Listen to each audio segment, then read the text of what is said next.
Bismillahirrahmanirrahim. Assalamualaikum warahmatullahi wabarakatuh.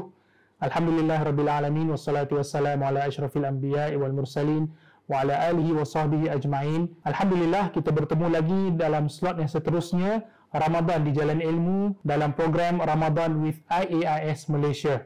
Kali ini kita akan membincangkan tentang topik yang paling asas dalam semua ibadah, iaitu niat. Hadis yang sangat popular yang dipelajari oleh semua pelajar pengajian Islam, innamal a'malu binniyat. Setiap amalan itu tergantung pada niat. Dan kali ini kita hendak menjawab persoalan berkenaan dengan niat. Ada soalan yang diajukan berkenaan bilakah seharusnya kita berniat untuk puasa dalam bulan Ramadan, dan bagaimana pula niat sebulan sekaligus. Apakah boleh, dan jika boleh, bagaimana pula caranya? Maka untuk menjawab persoalan ini, yang pertama sekali kita perlu fahami adanya beberapa pendapat ulama dalam perkara ini. Namun yang pasti adalah niat merupakan kewajipan sebelum kita melakukan ibadah puasa.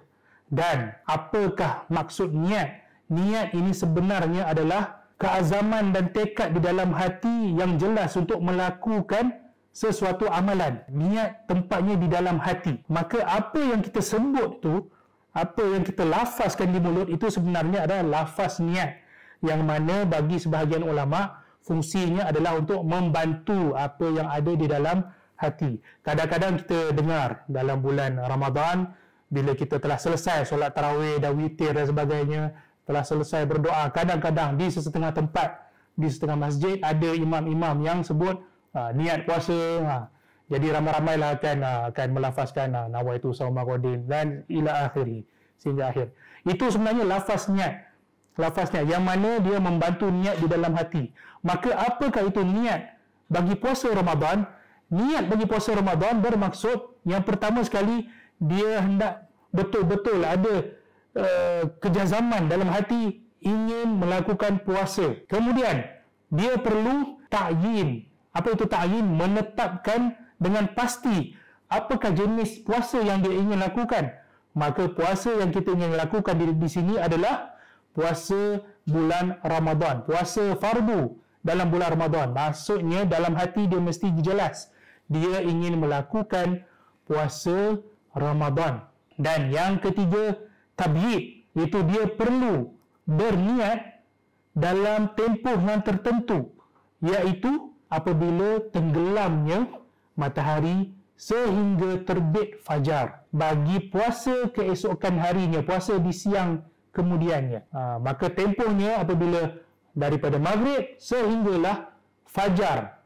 Itulah tempoh untuk kita berniat sebelum puasa pada hari esok. Maka ini adalah niat yang kita katakan niat untuk berpuasa dalam bulan Ramadan, yang mana pada setiap malam berdasarkan hadis yang masyhur, man lam yubayyit as-saum qabla al-fajri la siyama lahu. Siapa yang tidak berniat untuk puasa pada malamnya sebelum waktu fajar, maka tiada puasa baginya. Maka di atas hadis ini jumhur ulama di kalangan Syafi'iyah, Hanabilah, mereka menetapkan bahawa perlu berniat di setiap malam sebelum terbitnya fajar untuk puasa pada keesokan harinya. Berkenaan dengan bolehkah berniat puasa sebulan sekaligus, pendapat yang membolehkan niat puasa sebulan sekaligus ini dipegang oleh ulama mazhab Maliki, dan juga ada satu riwayat daripada Imam Ahmad. Dan di atas dasar seperti mana mereka lihat solat itu juga dimulakan dengan niat